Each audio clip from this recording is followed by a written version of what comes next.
ক্ষমতা পরিবর্তনের সুযোগ এই জন্য নাই যে প্রতি 5 বছর পর পর যদি ক্ষমতা পরিবর্তনের সুযোগ দেওয়া হয়, তাহলে ক্ষমতা পরিবর্তন করতে গিয়ে যে লক্ষ কোটি টাকা নষ্ট হবে, যে লক্ষ কোটি টাকা অপচয় হবে, ওনাকে যদি বলা যায় আপনি নিশ্চিন্তে ঘুমান, আপনি মরা পর্যন্ত ক্ষমতায় থাকবেন, ও যতটা মনোযোগের সাথে দেশের কাজ করবে, ও যতটা মনোযোগের সাথে দেশের পিছনে সেবা দিবে, যে 5 বছরের জন্য গেছে, ও তো চিন্তাই থাকবে আমার ক্ষমতায় আসতে যত কোটি টাকা খরচ হয়েছে, আগে অত কোটি টাকা কিভাবে লোপাট করা যায়।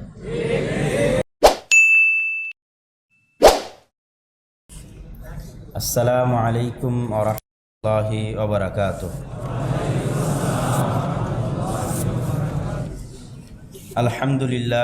আলহামদুলিল্লাহ ওয়াহদাহ ওয়াসসালাতু ওয়াসসালামু আলা মান লা নাবিয়্যা বা'দাহ। প্রশংসা আল্লাহ সুবহানাহু ওয়া তাআলার জন্য, সকলেই বলি আলহামদুলিল্লাহ। দরুদ ও সালাম বর্ষিত হোক পৃথিবীর সর্বশেষ সর্বশ্রেষ্ঠ রাসূল আহমদ মুহাম্মদ মুস্তাফা সাল্লাল্লাহু আলাইহি ওয়াসাল্লাম। আপনারা সবাই ভালো আছেন? আলহামদুলিল্লাহ। আজকে আপনাদের সামনে আলোচনার বিষয়বস্তু ইকামাতে দ্বীন। ইকামাতে দ্বীন বাংলাদেশের প্রেক্ষাপটে, শুধু বাংলাদেশ নয়, উপমহাদেশীয় এবং বর্তমান বৈশ্বিক প্রেক্ষাপটে এত বেশি আলোচিত একটি বিষয়বস্তু যে এটার উপর আলোচনা করতে যাওয়াও বিপদ, এবং সমালোচিত হওয়ার, মানুষের কুদৃষ্টি, সমস্যায় পতিত হওয়ার একটা বড় মাধ্যম হচ্ছে ইকামাতে দ্বীনের আলোচনা। ইকামাতে দ্বীনের আলোচনার জন্য যত সময় প্রয়োজন আমাদের দেশের প্রেক্ষাপট অনুযায়ী, তত সময় আসলে কোনো বক্তব্যের মাঠেই পাওয়া যায় না, আর পাওয়া সম্ভব নয়। যেমন আজকের আকীদার আলোচনা সম্পূর্ণরূপে পরিপূর্ণরূপে স্পষ্ট করা সম্ভব নয়, হয়নি সময় সংকীর্ণতার জন্য। তো হতে পারে যে ইকামাতে দ্বীনের এই আলোচনাও পরিপূর্ণভাবে আমি সমাপ্ত করতে পারবো কিনা আমি জানি না, তবে মূল কথাগুলো, মৌলিক কথাগুলো জিকে একাডেমির মাঠের আমার বক্তব্যের শেষের দিকে 15-20 মিনিটের যে কথাগুলো, ওই কথাগুলো ইকামাতে দ্বীনের আলোচনার ঘন্টার পর ঘন্টা যে আলোচনাগুলো করা হবে তার সারমর্ম ওই বাক্যগুলোর মধ্যে চলে এসেছে, এবং ওই বাক্যগুলো বলার জন্য আমার কোনো পূর্ব প্রস্তুতি ছিল না। আজকে কিছু বলার জন্য প্রস্তুতি আছে, কিন্তু ওই দিন কোনো পূর্ব প্রস্তুতি ছিল না। পূর্ব প্রস্তুতি ছাড়াই যেভাবে আল্লাহ সুবহানাহু ওয়া তাআলা বলিয়ে নিয়েছেন সেভাবে মুখ দিয়ে বের হয়েছে, আর আমি সেভাবে বলতে থেকেছি। তবে পরে আমার কাছে মনে হয়েছে যে ইকামাতে দ্বীনের উপর এত স্পষ্ট বাক্য, এত সুন্দর বাক্য আমি নিজে এর আগে কোনো সময় উচ্চারণ করতে পারিনি, প্রস্তুতি নিয়েও। তো যারাই আজকের আলোচনার সারমর্মটা বুঝতে চাইবেন, জানতে চাইবেন, তারা ওই আলোচনারটুকু দেখতে পারেন। প্রথমে আমরা ইকামাতে দ্বীন শব্দটা নিয়ে শুরু করি। যেই জায়গা থেকে আলোচনার শুরু, সেটা হচ্ছে আল্লাহ সুবহানাহু ওয়া তাআলা পবিত্র কোরআনে বলেছেন আন আকিমুদ্দিন। এই আয়াত নিয়েই আলোচনার শুরু, যে তোমরা দ্বীন প্রতিষ্ঠা করো। আকিমু, আকামা ইউকিমু, বাবে ইফআল থেকে, যেটার মাসদার হচ্ছে ইকামা, ইকামাতে দ্বীন। আর আকামা ইউকিমু, আকিমু হচ্ছে ভার্ব, আর ইকামাত হচ্ছে মাসদার, মূল শব্দাংশ, শব্দমূল। আকিমু মানে প্রতিষ্ঠা করো, আর ইকামাত মানে প্রতিষ্ঠা করা। তো এই ইকামাতে দ্বীন, দ্বীন প্রতিষ্ঠা করো, এটার অর্থ কী? এটা বুঝতে গিয়ে সর্বপ্রথম আমাদেরকে দেখতে হবে এই রকম শব্দ আল্লাহ সুবহানাহু ওয়া তাআলা কোরআনে আর অন্য কি ক্ষেত্রে ব্যবহার করেছেন। দ্বীনের ক্ষেত্রে তো আল্লাহ ব্যবহার করলেন আকিমুদ্দিন, তো এইরকম আকিমু এই শব্দটা আল্লাহ কোরআনে আর কিসের ক্ষেত্রে ব্যবহার করেছেন বলতে পারবেন? কি বলেছেন আল্লাহ? আকিমুস সালাত, সালাত প্রতিষ্ঠা করো। তাহলে সেম শব্দ সালাত প্রতিষ্ঠা করো দ্বারা যেটা বুঝাতে চাওয়া হয়েছে, দিন প্রতিষ্ঠা করো দ্বারা সেটাই বুঝাতে চাওয়া হয়েছে। এখন আকিমুস সালাত মানে কেউই যারা ইকামতে দিন নিয়ে আলোচনা করছে, বুঝার চেষ্টা করছে, পক্ষে বিপক্ষে, তারা কেউই সালাত প্রতিষ্ঠা করো দ্বারা কোনো সময় এটা মনে করে না যে সালাত প্রতিষ্ঠা করা মানে আমরা আজকে এখন কিসের সালাত আদায় করলাম? মাগরিবের সালাত।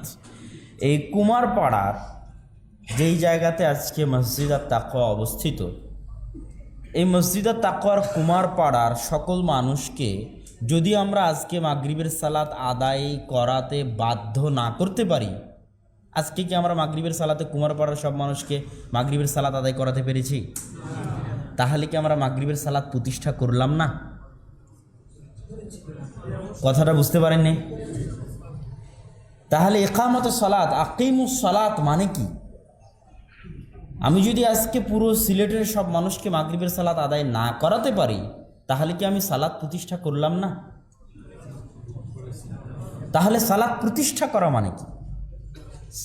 এবার আবার বুঝেন, আমি যদি আজকে পরিপূর্ণরূপে ওযু না করে সালাত আদায় করি, সালাতের রুকুটা ভালোভাবে না দিয়ে থাকি, সিজদাটা ভালোভাবে না দিয়ে থাকি, পরিপূর্ণ ইখলাসের সাথে সালাত আদায় না করে থাকি, আমার অন্তরে যদি রিয়া থাকে, লোক দেখানো থাকে, আমি যদি তাড়াহুড়ার সাথে সালাত আদায় করে থাকি, সূরা ফাতিহা ঠিক মতো না পড়ে থাকি, তাহলে কি আমি সালাত প্রতিষ্ঠা করলাম?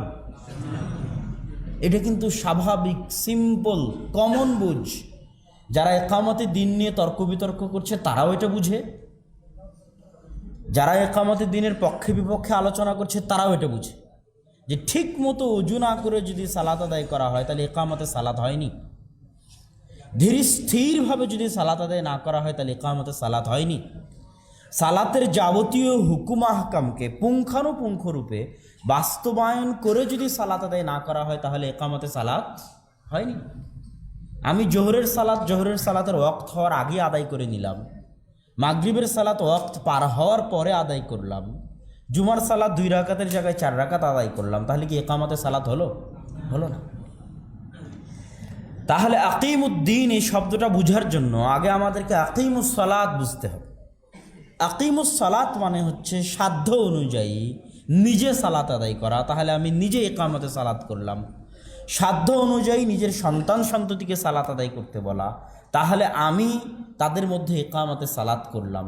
সাধ্য অনুযায়ী নিজের পরিবারকে সালাত আদায় করানোর জন্য উদ্বুদ্ধ করা, তাহলে আমি তাদের মধ্যে যেন ইকামতে সালাত থাকে এটার জন্য আমি চেষ্টা করলাম, তারাও যেন ইকামতে সালাত করে আমি সেটার জন্য চেষ্টা করলাম তাদের মধ্যে। তো ঠিক এই জায়গায় আমাদের বুঝতে হবে আকিমুদ্দিন, দিন মানে কি, দিন প্রতিষ্ঠা করা মানে কি। ইন্নাদ-দীনা ইনদাল্লাহিল ইসলাম, দিন মানে কি? ইসলাম। তাহলে আকিমুদ্দিন মানে ইসলাম প্রতিষ্ঠা করা। ইসলাম প্রতিষ্ঠা করা মানে কি? ঠিক সালাত প্রতিষ্ঠা করা যেমন ইসলাম প্রতিষ্ঠা করা তেমন। ইসলাম প্রতিষ্ঠা করা মানে আমার পুরো জীবনে ইসলামের সকল হুকুম আহকামকে বাস্তবায়ন করার চেষ্টা করা, আমল করা, এটা হচ্ছে ইসলাম প্রতিষ্ঠা করা। এটা হচ্ছে দিন। দিন এত বিশাল এবং বৃহৎ জিনিস যে এই বিশাল এবং বৃহৎ জিনিসের মধ্যে আমার পরিবার আছে, আমার ব্যক্তিগত জীবন আছে, আমার সন্তান সন্ততি আছে, আমার সমাজ আছে, তেমন আমার রাষ্ট্রও আছে। তাহলে ইকামতুদ্দিন, দিন প্রতিষ্ঠা করা, ইসলাম প্রতিষ্ঠা করা। ইসলাম কি শুধু ব্যক্তিগত জীবনের মধ্যে সীমাবদ্ধ? ইসলাম কি শুধু পারিবারিক জীবনের মধ্যে সীমাবদ্ধ? ইসলাম হচ্ছে কমপ্লিট কোড অফ লাইফ, একটা সামগ্রিক জীবন বিধানের নাম, যেখানে আমার ব্যক্তিগত জীবনের দিক নির্দেশনা আছে, পারিবারিক জীবনের দিক নির্দেশনা আছে, সামাজিক জীবনের দিক নির্দেশনা আছে, রাষ্ট্রীয় জীবনেরও দিক নির্দেশনা আছে। তাহলে রাষ্ট্রে ইসলাম প্রতিষ্ঠাটা একামাতে দ্বীনের একটা অংশ, সম্পূর্ণ একামাতে দ্বীন নয়। রাষ্ট্রে ইসলাম প্রতিষ্ঠা একামাতে দ্বীনের একটা অংশ, সম্পূর্ণ একামাতে দ্বীন নয়। এই বিষয়টা আগে আমাদের সামনে ক্লিয়ার এবং স্পষ্ট হতে হবে। এটা স্পষ্ট হওয়ার পর এবার আমাদেরকে বুঝতে হবে যে আমরা যেহেতু বুঝে নিলাম যে দ্বীন হচ্ছে কমপ্লিট কোড অফ লাইফ, দ্বীন মানে আমল করা, দ্বীন হচ্ছে ইসলাম, ইসলামের মৌলিক জিনিস হচ্ছে তাওহীদ, তাওহীদের বাস্তবায়ন, ইসলামের বাস্তবায়ন নিজের জীবনে, ব্যক্তিগত জীবনে, পারিবারিক জীবনে, সামাজিক জীবনে নিজ নিজ সাধ্য অনুযায়ী, সেটাই হচ্ছে একামতে দ্বীন। এবার আমরা আসি, যারা একামতে দ্বীন মানে সম্পূর্ণরূপে রাষ্ট্রে একামতে দ্বীন থাকাকে একামতে দ্বীন মনে করে, আর রাষ্ট্রে দ্বীন না থাকাকে একামতে দ্বীন না থাকা মনে করে, তাদের বিষয় যে রাষ্ট্রে দ্বীন আছে মানে আমি একামতে দ্বীন করতে পেরেছি, আর রাষ্ট্রে দ্বীন নাই মানে আমি একামতে দ্বীন করতে পারিনি। যতই আমি নিজে সালাত আদায় করি না কেন, যতই আমি নিজে সিয়াম পালন করি না কেন, যতই আমার পরিবার সালাত গুজার হোক না কেন, যতই আমার মুখে দাড়ি থাকুক না কেন, যতই আমি টাকনুর উপর কাপড় পরি না কেন, ইসলামের সব হুকুম আহকাম আমি নিজে যতই পালন করি না কেন, যতক্ষণ আমি রাষ্ট্রে দ্বীন প্রতিষ্ঠা করতে না পেরেছি ততক্ষণ তাদের দাবি হচ্ছে আমি একামতে দ্বীন করতে পারিনি। এবার এই পয়েন্টে আছে, আল্লাহ সুবহানাহু ওয়া তাআলা যেই আয়াত দিয়ে ইকামতে দ্বীনের সব কিছু শুরু, সেই আয়াতেই আমরা ফিরে যাই। শারা'a লাকুম মিনাদ-দীনি মা ওয়াসসা বিহি নূহা। আল্লাহ সুবহানাহু ওয়া তাআলা তোমাদের জন্য, আপনাদের জন্য ওই দ্বীনকে শরীয়তবদ্ধ করেছেন, প্রণয়ন করেছেন, যেটা মা ওয়াসসা বিহি নূহা, যেটার বিষয়ে আল্লাহ সুবহানাহু ওয়া তাআলা নূহকে ওসিয়ত করেছেন, যেটা আল্লাহ সুবহানাহু ওয়া তাআলা আপনার নিকটে ওহী করেছেন, ওইটাই আল্লাহ সুবহানাহু ওয়া তাআলা ওসিয়ত করেছিলেন ইব্রাহিমকে। ওয়ামা ওয়াসাইনা বিহি ইব্রাহিম, ওটাই আমরা ওসিয়ত করেছিলাম ইব্রাহিমকে, নির্দেশনা দিয়েছিলাম ইব্রাহিমকে। ওটাই আমরা নির্দেশনা দিয়েছিলাম মুসাকে, ওটাই আমরা নির্দেশনা দিয়েছিলাম ঈসাকে। সেই নির্দেশনা কি? আবার শুরু থেকে বোঝেন। শারা'a লাকুম মিনাদ-দীন, আল্লাহ সুবহানাহু ওয়া তাআলা দ্বীনের মধ্যে তোমাদের জন্য দ্বীন হিসেবে ওই জিনিসটাকে আল্লাহ সুবহানাহু ওয়া তাআলা প্রণয়ন করেছেন। সেটা কি? যেটার কথা আল্লাহ সুবহানাহু ওয়া তাআলা নূহকে বলেছিলেন, যেটার কথা আল্লাহ সুবহানাহু ওয়া তাআলা আপনাকে ওহীর মাধ্যমে বলেছেন, যেটার কথা আল্লাহ সুবহানাহু ওয়া তাআলা ইব্রাহিমকে বলেছেন, যেটার কথা আল্লাহ সুবহানাহু ওয়া তাআলা মুসাকে বলেছেন, যেটার কথা আল্লাহ সুবহানাহু ওয়া তাআলা ঈসাকে বলেছেন, সেটা কি? আন আকিমুদ্দীন, তোমরা দ্বীন প্রতিষ্ঠা করো। এটা হলো আয়াতের অর্থ। সূরা শুরা 13 নম্বর আয়াত। আপনাদের পরিপূর্ণ মনোযোগ কামনা করছি। এই আয়াতের মধ্যেই আমাদের আজকের বক্তব্যের মৌলিক সারাংশ লিপিবদ্ধ আছে। এই আয়াতই আমাদের আজকের বক্তব্যের প্রশ্নের উত্তরের জন্য যথেষ্ট। এই আয়াতে আল্লাহ সুবহানাহু ওয়া তাআলা বলছেন ইকামতে দ্বীনের নির্দেশ আল্লাহ নূহকে দিয়েছেন, ইকামতে দ্বীনের নির্দেশ আল্লাহ আপনাকে দিয়েছেন। মানে কাকে? মুহাম্মদ সাল্লাল্লাহু আলাইহি ওয়াসাল্লাম। ইকামতে দ্বীনের নির্দেশ আল্লাহ ইব্রাহিমকে দিয়েছেন, ইকামতে দ্বীনের নির্দেশ আল্লাহ মুসাকে দিয়েছেন, ইকামতে দ্বীনের নির্দেশ আল্লাহ ঈসাকে দিয়েছেন আলাইহিমুস সালাতু ওয়াস সালাম। সেটা কি? আন আকিমুদ্দীন, দ্বীন প্রতিষ্ঠা করো। এখন পরের প্রশ্ন, নূহ আলাইহিস সালাম কি রাষ্ট্রে ইসলাম প্রতিষ্ঠা করতে পেরেছিলেন? ইব্রাহিম আলাইহিস সালাম কি রাষ্ট্রে ইসলাম প্রতিষ্ঠা করতে পেরেছিলেন? মুসা আলাইহিস সালাতু ওয়াস সালাম কি রাষ্ট্রে ইসলাম প্রতিষ্ঠা করতে পেরেছিলেন? কথা বলেন না যে। ঈসা আলাইহিস সালাতু ওয়াস সালাম কি রাষ্ট্রে ইসলাম প্রতিষ্ঠা করতে পেরেছিলেন? তাহলে আল্লাহ যে তাদেরকে ইকামতে দ্বীন করার নির্দেশ দিলেন, যেটা আমার এবং আপনার দলীয়, যেটা ইকামতে দ্বীন নিয়ে যত আলোচনা হয় সব আলোচনার মূল আলোচনা অংশ হচ্ছে এই আয়াত। যে আয়াতে আল্লাহ বলছেন ইকামতে দ্বীন করার নির্দেশ আমি নূহকে দিয়েছি, ইকামতে দ্বীনের নির্দেশ আমি ইব্রাহিমকে দিয়েছি, মুসাকে দিয়েছি, ঈসাকে দিয়েছি, অথচ তাদের কেউই রাষ্ট্রে দ্বীন ইসলাম প্রতিষ্ঠা করতে পারেননি। তাহলে কি তারা ইকামতে দ্বীন করেননি? তাহলে এই আয়াত কি আমাদের আজকের আলোচনার জন্য যথেষ্ট নয়? এই আয়াত স্পষ্টভাবে প্রমাণ করে যে রাষ্ট্রে দিন প্রতিষ্ঠা করাই একমাত্র ইকামতে দিন নয়। মুহাম্মদ সাল্লাল্লাহু আলাইহি ওয়াসাল্লাম কিন্তু রাষ্ট্রের দিন প্রতিষ্ঠা করেছিলেন। ওয়াল্লাযী আওহাইনা ইলাইকা, ইকামতে দিনের নির্দেশ আমি আপনাকেও দিয়েছি। মুহাম্মদ সাল্লাল্লাহু আলাইহি ওয়াসাল্লাম কিন্তু রাষ্ট্রে ইসলাম প্রতিষ্ঠা করেছিলেন। আর বাকি যে চারজনের নাম এখানে দেওয়া আছে, যাদেরকে আল্লাহ ইকামতে দিনের নির্দেশ দিয়েছেন, ইকামতে দিনেরই নূহ, মুসা, ঈসা, ইব্রাহিম, তারা কেউ রাষ্ট্রে ইসলাম প্রতিষ্ঠা করেননি। তার মানে রাষ্ট্রে ইসলাম প্রতিষ্ঠা না করতে পারাটা কি একামাতে দিন না থাকা? জি না, সেটা নয়। দিন যেহেতু ইসলাম, আর ইসলাম যেহেতু শুধু রাষ্ট্র নয়, ইসলাম যেহেতু আমার ব্যক্তিগত জীবনেও আছে, ইসলাম যেহেতু আমার পারিবারিক জীবনে আছে, আমার ব্যবসা বাণিজ্যে আছে, আমার বিবাহ শাদীতে আছে, আমার হালাল হারাম উপার্জনে আছে, সাধ্য অনুযায়ী ইত্তাকুল্লাহ মাস্তাতাতুম, তোমরা তোমাদের সাধ্য অনুযায়ী আল্লাহকে ভয় করো। নিজ নিজ সাধ্য অনুযায়ী, নিজ নিজ ব্যক্তিগত জীবনে, নিজ নিজ পরিবারে, নিজ নিজ সমাজে, নিজ নিজ প্রতিষ্ঠানে ইসলাম বাস্তবায়নের চেষ্টার নামই হচ্ছে ইকামতে দিন। সেটার একটা পার্ট, অংশ হচ্ছে রাষ্ট্রে ইসলাম প্রতিষ্ঠা। সুতরাং রাষ্ট্রে ইসলাম প্রতিষ্ঠা না থাকা, একামতে দিন না থাকা, এ কথা যে ভুল তার প্রমাণ সূরা শুরার 13 নম্বর আয়াত। কোনো নবী একামতে দিন করতে পারেননি, তাহলে নাউজুবিল্লাহ। আল্লাহ সুবহানাহু ওয়া তাআলা আকিমুদ্দিন নবীদেরকে আসলে কি দাওয়াত দিয়ে পাঠালেন, যেটাকে তিনি ইকামতে দিন বলছেন? সেই দাওয়াতটা হচ্ছে আল্লাহর উলুহিয়াত প্রতিষ্ঠিত করা। আল্লাহ সুবহানাহু ওয়া তাআলার উলুহিয়াত, ওয়ামা খালাকতুল জিন্না ওয়াল ইনসা ইল্লা লিয়াবুদুন, জিন এবং মানুষকে সৃষ্টি করা হয়েছে এক আল্লাহর দাসত্ব করার জন্য। আল্লাহ সুবহানাহু ওয়া তাআলার দাসত্বই হচ্ছে প্রকৃত স্বাধীনতার মূল রাস্তা। প্রকৃত স্বাধীনতার কি রাস্তা? মূল রাস্তা। যখনই মানুষ 100তে 100 আল্লাহর দাস হয়, তখন সে পৃথিবীর আর কোনো জিনিসের দাস থাকে না। যে 100তে 100 আল্লাহকে ভয় করে, সে তখন আর পৃথিবীর কোনো কিছুকে ভয় করে না। তো আল্লাহ সুবহানাহু ওয়া তাআলা মানুষকে সৃষ্টি করেছেন তার ইবাদত করার জন্য। এটাই হচ্ছে উলুহিয়াত। এই উলুহিয়াত প্রতিষ্ঠা করা হচ্ছে আসল।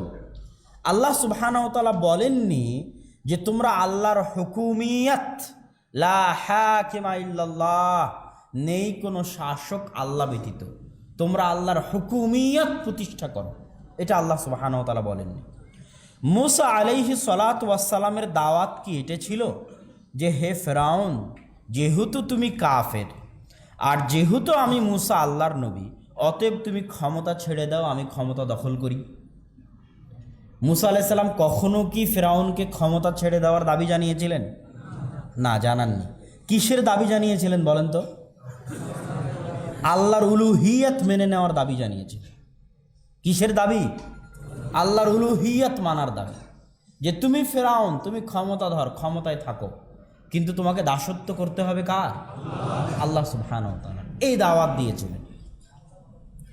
মুহাম্মদ সাল্লাল্লাহু আলাইহি ওয়াসাল্লামের কাছে আরবের ক্ষমতা দখলের যতগুলো ভাইটাল পয়েন্ট হতে পারে, একটা দেশের ক্ষমতা দখলের যতগুলো মূল নেয়ামক হতে পারে, সবগুলো নেয়ামক আল্লাহ রাসূলের হাতে ওয়াফের পরিপূর্ণ পরিমাণে ছিল। এমন কোনো পয়েন্ট, যেই পয়েন্টে তিনি ক্ষমতা দখল করতে পারবেন এটা তার কাছে ছিল না, এমন নয়। আপনি বলবেন ক্ষমতা দখলের জন্য বংশমর্যাদা লাগবে। মুহাম্মদ সাল্লাল্লাহু আলাইহি ওয়াসাল্লামের কি বংশমর্যাদা ছিল না?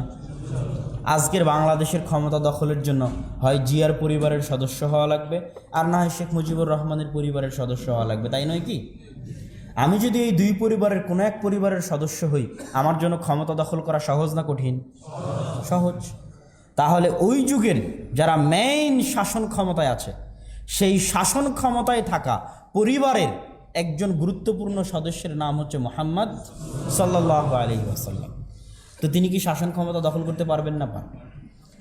পারস্য এবং রোমান দুই সাম্রাজ্যের বিপরীতে উনি যদি বলেন আমরা আরব, আরব জাতীয়তাবাদ, নাহনুল আরব, আমরা হচ্ছে আরব, আমরা এদের উপর আধিপত্য করবো, এই রোমান পারস্যকে মানব না, এই বললে আবু জাহালও ওনার পিছে আসতো, আবু সুফিয়ানও ওনার পিছে আসতো, আবু তালেবও ওনার পিছে আসতো, আবু লাহাবও ওনার পিছে আসতো, সবাই লিল্লাহে তাকবীর দিত, আরব জিন্দাবাদ, আরব জাতীয়তাবাদ। উনি ক্ষমতা দখল করতে পারতেন, আর মানুষ ওনাকে ওই পরিমাণ মানত। যখন উনি লা ইলাহা ইল্লাল্লাহর ঘোষণা দেননি, তার 5 বছর আগের ঘটনা, কাবাঘর যখন মক্কার কাফের মুশরিক কোরাইশেরা নিজ নিজ হালাল ইনকাম দিয়ে তৈরি করছে, তখনকার ঘটনা। কাবাঘর তৈরি করতে গিয়ে একটা অংশ খালি থেকে গেছে, হালাল ইনকাম পায়নি, বানায়নি, ওটা হাতেমের এরিয়া বলে। এখন হাজরে আসওয়াদ কে উঠিয়ে নিয়ে গিয়ে কাবাঘরের দেওয়ালের মধ্যে রাখবে, এই নিয়ে গণ্ডগোল। তখন ওই সময়ের সবাই মুহাম্মদ সাল্লাল্লাহু আলাইহি ওয়াসাল্লামকে হাকিম, বিচারক হিসেবে, যে আমাদের মধ্যে ফায়সালা করে দিবেন আপনি। তখন মুহাম্মদ সাল্লাল্লাহু আলাইহি ওয়াসাল্লাম কী ফায়সালা করলেন? একটা চাদর ধরো, আমি মুহাম্মদ হাজরে আসওয়াদকে তুলে চাদরের উপর রাখবো, আর যতগুলো গোত্র কওম আছে সবাই চাদরের মাথা ধরবা, নিয়ে গিয়ে কাবার পাশে রাখবা, তারপর আমি আবার সেই হাজরে আসওয়াদ তুলে কাবা ঘরের মধ্যে রাখবো। তো মুহাম্মদ সাল্লাল্লাহু আলাইহি ওয়াসাল্লামকে নবুয়তের আগে মানুষ নেতা মানেনি? মেনেছি। উনি আরব জাতীয়তাবাদের ধোঁয়া তুলে উনি যে হিলফুল ফুজুল সংগঠন করতেন, ওই হিলফুল ফুজুল সংগঠনের অধীনে ন্যায়, সত্যবাদিতা, ন্যায়পরায়ণতা, অত্যাচার, অনাচারের বিরুদ্ধে হুঙ্কার তুলে উনি ক্ষমতা দখল করতে পারতেন। সবগুলো অপশান ওনার হাতে ছিল। এবং যখন উনি উলুহিয়াতের দাওয়াত দিলেন, তখনও আবু জেহেলের পক্ষ থেকে প্রস্তাব ছিল যে আপনি যদি চান, যেটা চাইবেন, ক্ষমতা যা চাইবেন, নারী, ধন দৌলত, সব কিছু আপনার জন্য প্রস্তুত আছে, গাড়ি বাড়ি সব পাঠিয়ে দিব, সব ওকে, শুধু আপনাকে হ্যাঁ বলতে হবে। কিন্তু তিনি কি ক্ষমতা গ্রহণ করেছিলেন? করেননি। কি জন্য ক্ষমতা গ্রহণ করেননি? বিপ্লব, চলমান যে অসভ্যতা আছে, চলমান যে জাহিলিয়াত আছে, ওই জাহিলিয়াতকে পরিপূর্ণরূপে উৎখাত করা যায় না ওই জাহিলিয়াতের মধ্যে থেকে। আল্লাহ রাসূলের যুগে যে জাহিলিয়াত ছিল, এই যুগে কি ওই জাহিলিয়াত নাই? একদম হুবহু ওই জাহিলিয়াতগুলোই, যেই জাহিলিয়াতগুলো থাকার কারণে আল্লাহ রাসূলের যুগকে জাহিলিয়াতের যুগ বলা হয়েছে, হুবহু ওই জাহিলিয়াতগুলোই এই যুগে আরও ভয়াবহ, আরও ভয়ঙ্করভাবে আছে। আল্লাহ রাসূলের যুগে একটা ভয়ঙ্কর জাহিলিয়াত ছিল, সুদ ছিল না? আল্লাহ রাসূল বিদায় হজ্জের ভাষণে বলেন, আজকে সুদকে আমি পায়ের নিচে পিষে দিলাম। তাহলে ওই যুগের একটা ভয়ঙ্কর জাহিলিয়াতের অংশ কি সুদ? আজকের যুগে কি আল্লাহ রাসূলের যুগের চেয়ে বেশি সুদ আছে না কম? বেশি আছে। আল্লাহ রাসূলের যুগে জাহিলিয়াতের একটা বড় অংশ ছিল অবৈধ সম্পর্ক, জেনা, ব্যভিচার। আজকে কি তার চাইতে কম না বেশি? তার চাইতে বেশি। আল্লাহ রাসূলের যুগে জাহিলিয়াতের একটা অংশ ছিল গোত্রীয় দ্বন্দ্ব, আজকে আছে দলীয় দ্বন্দ্ব। সেটা ওই যুগের চাইতে কম না বেশি? বেশি। রাসূল সাল্লাল্লাহু আলাইহি ওয়াসাল্লামের যুগে জাহিলিয়াত হওয়ার জন্য হত্যা, রাহাজানি, খুন খারাপি আজকের যুগে বেশি না কম? বেশি। মদ, গাঞ্জা, জুয়া, এটা আল্লাহ রাসূলের যুগে বেশি না এখন বেশি? এখন বেশি। তাহলে একটা যুগকে জাহেলি যুগ বলার জন্য আল্লাহ রাসূলের যুগে যা যা ছিল সব এই যুগে আছে না নাই? সবই এই যুগে আছে। তো ওই জাহিলিয়াতকে আপনি পরিপূর্ণরূপে উৎখাত করতে পারবেন না ওই জাহিলিয়াতের মধ্যে বসবাস করে, এটা সম্ভব নয়। ওই জাহিলিয়াতকে পরিপূর্ণরূপে উৎখাত করতে হবে ওই জাহিলিয়াতের বাহিরে থেকেই, ওই জাহিলিয়াতের ভিতরে না গিয়েই। তো রাসূল সাল্লাল্লাহু আলাইহি ওয়াসাল্লাম, আমরা আলোচনা করছিলাম যে তার হাতে ক্ষমতা দখলের সব পয়েন্ট ছিল, তারপরেও তিনি ক্ষমতা দখল করেননি। তিনি কিসের দাওয়াত দিয়েছেন বলেন তো? আল্লাহর উলুহিয়াতের। কিসের দাওয়াত? আল্লাহর উলুহিয়াতের। সবাই আল্লাহর উলুহিয়াত মানুক, আল্লাহর উলুহিয়াতের সামনে স্যালেন্ডার করুক, অটোমেটিক রাষ্ট্র ক্ষমতা প্রতিষ্ঠা হয়ে যাবে, অটোমেটিক ক্ষমতা প্রতিষ্ঠিত হয়ে যাবে। আর আল্লাহর উলুহিয়াত যদি না মানে, তো কম্প্রোমাইজ করে, চুক্তি করে ওই ক্ষমতার কোনো দাম, কোনো মূল্য নাই। ওটা হচ্ছে ক্ষণস্থায়ী ক্ষমতা। ওই ক্ষমতা দেশ, জাতি, রাষ্ট্রের কোনো উপকার করতে পারবে না। যেই ক্ষমতা তাগুতের সাথে, শিরকের সাথে চুক্তিবদ্ধ হয়ে আসা হয়, ওই ক্ষমতার কোনো উপকার দেশ, জাতি, রাষ্ট্র, মুসলমান কেউ পাবে না। এবার আমরা আসি, আমরা স্পষ্ট করলাম যে ইকামতে দ্বীন এবং রাসূল সাল্লাল্লাহু আলাইহি ওয়াসাল্লামের নিকটে রাষ্ট্র ক্ষমতা দখল করার সব অপশন থাকার পরেও মুসা আলাইহি সালাতু ওয়াসসালাম নিজেও ফিরআউন আলাইহি সালাতু ওয়াসসালামকে রাষ্ট্র ক্ষমতা ছাড়ার, পরিত্যাগ করার দাওয়াত দেননি। আল্লাহর উলুহিয়াত মানার দাওয়াত দিয়েছেন। বাংলাদেশে যারা একামতে দ্বীনের জন্য রাষ্ট্র ক্ষমতা দখলের কথা বলে সবসময়, তারা নিজেদের জানতে অজান্তে একটা বিশ্বাস লালন করে। যারাই ক্ষমতা দখল করার কথা বলে তারা দুই ভাগে বিভক্ত। একদল বলে অস্ত্রের মাধ্যমে ক্ষমতা দখল করা, আর একদল বলে ভোটের মাধ্যমে ক্ষমতা দখল করা। ভোট বিপ্লব, অস্ত্র বিপ্লব, এদের উভয়েরই একটা মৌলিক বিশ্বাস এক জায়গায় একত্রিত। সেটা হচ্ছে বর্তমান রাষ্ট্র কি মুসলিম রাষ্ট্র, না বর্তমান রাষ্ট্র কাফের রাষ্ট্র? বর্তমান দেশ কি দারুল ইসলাম, না বর্তমান দেশ দারুল কুফর? বর্তমান সরকার কি কাফের সরকার, না বর্তমান সরকার মুসলিম সরকার? এই জায়গাতেই ভিতরের আকিদা, এটা হচ্ছে অভ্যন্তরীণ আকিদা, যেটা জেল জুলুম দিয়ে ফাঁসি দিয়ে এটার চিকিৎসা হবে না। এটার চিকিৎসা হবে জ্ঞানের কাছে। যারাই এই রাস্তায় যায় তাদের ভিতরের আকিদা হচ্ছে এই জিনিসটা। এটার চিকিৎসা জেল জুলুম বা ফাঁসি এগুলো দিয়ে এটার চিকিৎসা না, এটার চিকিৎসা জ্ঞানের কাছে, নূরের কাছে, নূরুল ইলম। তো এই জায়গাতে আমাদেরকে মাথায় রাখতে হবে যে একটা রাষ্ট্র কখন কাফের হয়, একটা রাষ্ট্র কখন মুসলিম থাকে। আজকে সকালের আলোচনায় আমরা বলেছিলাম যে কবিরা গুনাহগার মুসলমান কাফের না ফাসেক? ফাসেক। সে কিন্তু মুমিন থাকে, কিন্তু ফাসেক মুমিন, তার ঈমান কমে গেছে। তার ঈমান কি হয়েছে? কমে গেছে, দুর্বল হয়ে গেছে। তো মুমিনের যেমন তিনটা ডেফিনেশন, তিনটা সংজ্ঞা।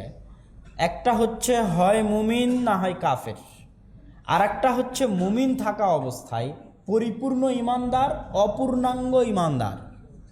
অপূর্ণাঙ্গ ইমানদার মানে ফাসেক ইমানদার, পাপিষ্ঠ ইমানদার। আচ্ছা, আমরা এখানে যতজন আছি কেউ কি নিজেকে 100-তে 100 পূর্ণাঙ্গ ইমানদার দাবি করতে পারবো না? সবাই পাপিষ্ঠ। কুল্লু বানি আদম খাত্তা, আদমের সব সন্তান পাপী।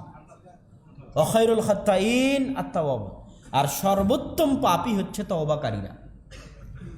তাহলে অবশ্যই মুমিনের একটা অপশন রাখতে হবে, কি? পাপিষ্ঠ মুমিন, পাপাচারী মুমিন। ঠিক রাষ্ট্রেরও তিনটা ডেফিনেশন। একটা হচ্ছে পরিপূর্ণ ইসলামী খেলাফা, যেটা 40 বছর ছিল আবু বকর, ওমর, ওসমান, আলী। আর আরেকটা হচ্ছে কাফের রাষ্ট্র। কাফের রাষ্ট্র আর পরিপূর্ণ ইসলামী খেলাফার মাঝে একটা রাষ্ট্র ব্যবস্থা, যার নাম হচ্ছে ফাসেক মুসলিম রাষ্ট্র। কথা বুঝতে পেরেছেন?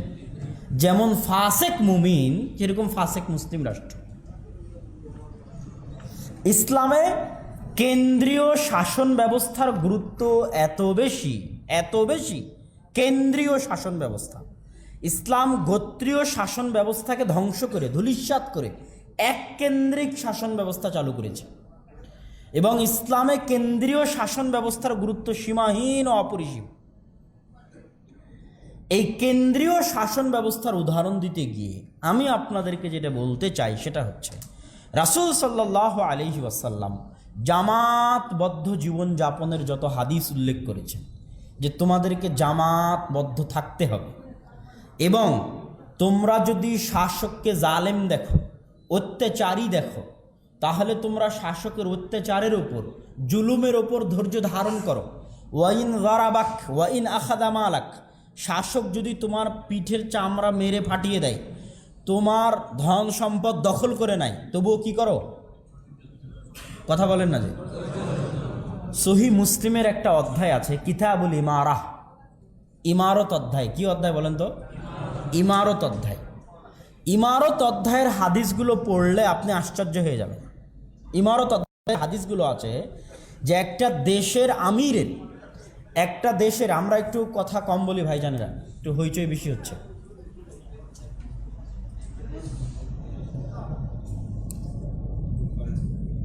দরজাটা একদম লক করে দেন যাতে কেউ ভিতরে না ঢোকে।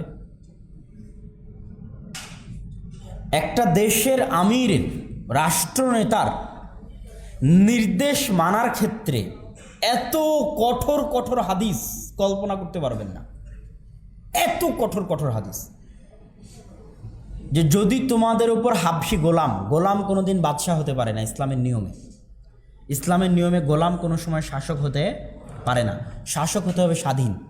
এখন গোলাম যদি শাসক হয়েই যায় তো তাও তার আনুগত্য করে, মানে যে শাসক হওয়ার যোগ্য নয় সে শাসক হয়ে গেছে, তবু আল্লাহ রাসূল কি বলছে, তার কি করতে হবে? আনুগত্য করতে হবে। কেন? কেন্দ্রীয় শাসন ব্যবস্থা রক্ষা করতে হবে।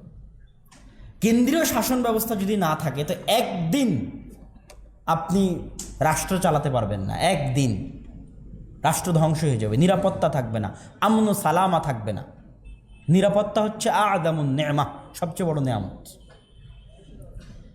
সিরিয়ার বাশার আল আসাদের বিরুদ্ধে যখন বিদ্রোহ হলো, লিবিয়ার মুয়াম্মার আল গাদ্দাফির বিরুদ্ধে যখন বিদ্রোহ হলো, বিদ্রোহের আগে মুসলমানরা ভালো ছিল না বিদ্রোহের পরে ভালো ছিল?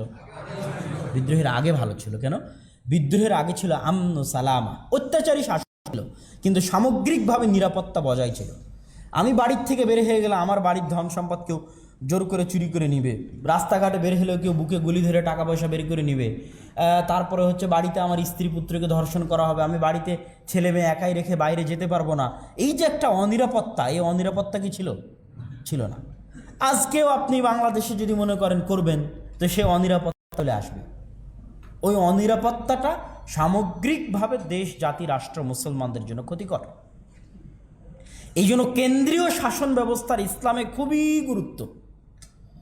এইটা বলে আমি যেটা বুঝাতে চাচ্ছি সেটা হচ্ছে ফাসেক মুসলিম রাষ্ট্র, ফাসেক মুসলিম রাষ্ট্রের কেন্দ্রীয় শাসন ব্যবস্থাকে আমাদেরকে মূল্যায়ন করতে হবে এবং দারুল ইসলাম হিসেবে গণ্য করতে হবে।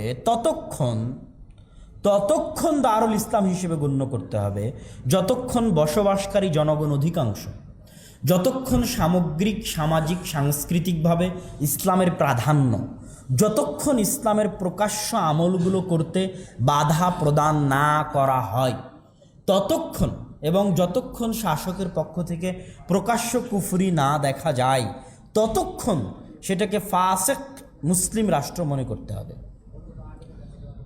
যেমন ভারত বলছি, যেমন পাকিস্তান, বাংলাদেশ, আফগানিস্তান, সৌদি আরব, কুয়েত, কাতার, বাহরাইন, মালয়েশিয়া, ইন্দোনেশিয়া, যত রাষ্ট্র আছে এগুলো একটাও কি খেলাফা কায়েম আছে? কোথাও খেলাফা কায়েম নাই। পরিপূর্ণ ইসলামী খেলাফাত কোথাও প্রতিষ্ঠিত নাই। এগুলো সব কি ফাসেক মুসলিম রাষ্ট্র। ফাসেক মুসলিম রাষ্ট্র। কি জন্য মুসলিম রাষ্ট্র বলছি আমি?